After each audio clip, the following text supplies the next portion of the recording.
Cette dame casse la calebasse magique de son mari. Pendant qu'elle dort tranquillement, son mari apparaît et tend sa main droite dans son ventre. Il en extrait les intestins de l'enfant, qui commence à se transformer dans le ventre de sa mère et à dévorer ce qui l'entoure. Après cela, la tête du mari se transforme en un esprit. C'est à ce moment-là que la transformation de l'esprit commence à envahir son corps petit à petit, c'est-à-dire que le mari acquiert un niveau encore plus élevé qu'auparavant.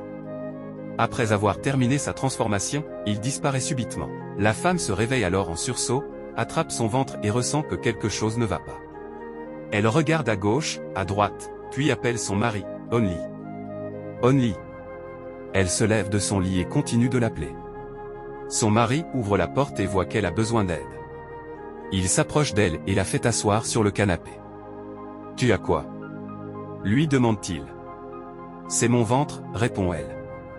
Le mari lui propose d'aller à l'hôpital, mais elle refuse. « Si tu n'y vas pas maintenant, comment saurons-nous ce qui ne va pas ?» insiste-t-il.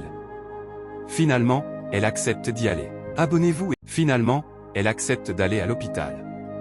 Son mari l'accompagne et, à leur retour, il l'encourage et la console. Il la fait asseoir sur le canapé et la réconforte à nouveau.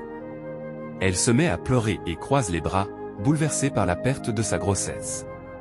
Le mari ouvre son portefeuille, compte quelques billets et les lui remet. Elle aussi prend l'argent, son mari la prend dans ses bras pour la consoler, lui disant de faire comme si rien ne s'était passé, sinon les voisins du quartier parleraient d'elle. Il prend alors son carnet de chèques et lui en fait un en plus. À ce moment-là, la femme met de côté les billets qu'elle a en main, et son mari en profite pour terminer le chèque avant de le lui remettre, 10 millions de dollars. Elle ne voulait pas le prendre, mais son mari la convainc de l'accepter et de prendre soin d'elle, car c'est cela la priorité. L'homme lui dit, « Si tu es heureuse, c'est moi qui suis heureux. » La femme acquiesce, prend le chèque de la main de son mari, le regarde et le remercie avant qu'ils ne s'embrassent.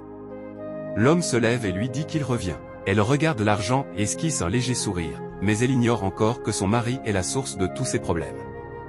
Quelques minutes plus tard, alors qu'elle marche dans la rue, elle aperçoit une mendiante en train de quémander. Elle sort un billet et le dépose dans son bol. La fille l'interpelle et lui dit qu'elle a quelque chose à lui avouer. Abonnez-vous et, après quelques pas, la fille l'interpelle et lui dit qu'elle a quelque chose à lui avouer. La femme demande à la mendiante, « Tu as dit quoi ?»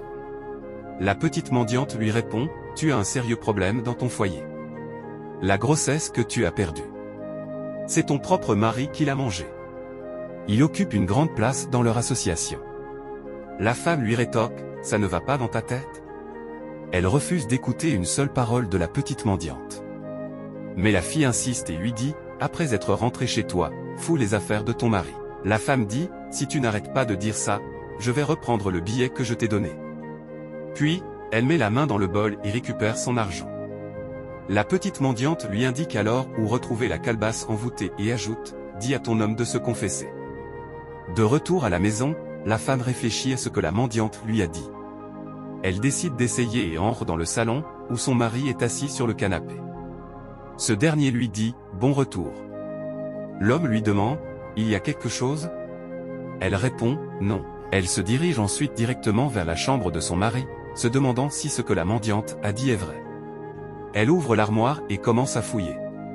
Abonnez-vous, partagez. Après être rentrée dans la chambre de son mari, elle se dirige vers ses affaires.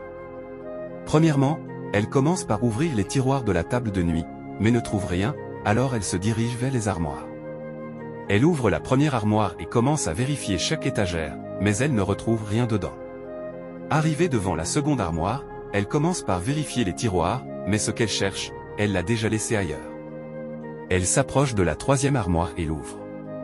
Après l'avoir ouverte, elle fouille dedans, pensant y trouver ce qu'elle cherche. Elle cherche, mais elle ne trouve rien et se demande, où exactement a-t-il mis la calebasse envoûtée?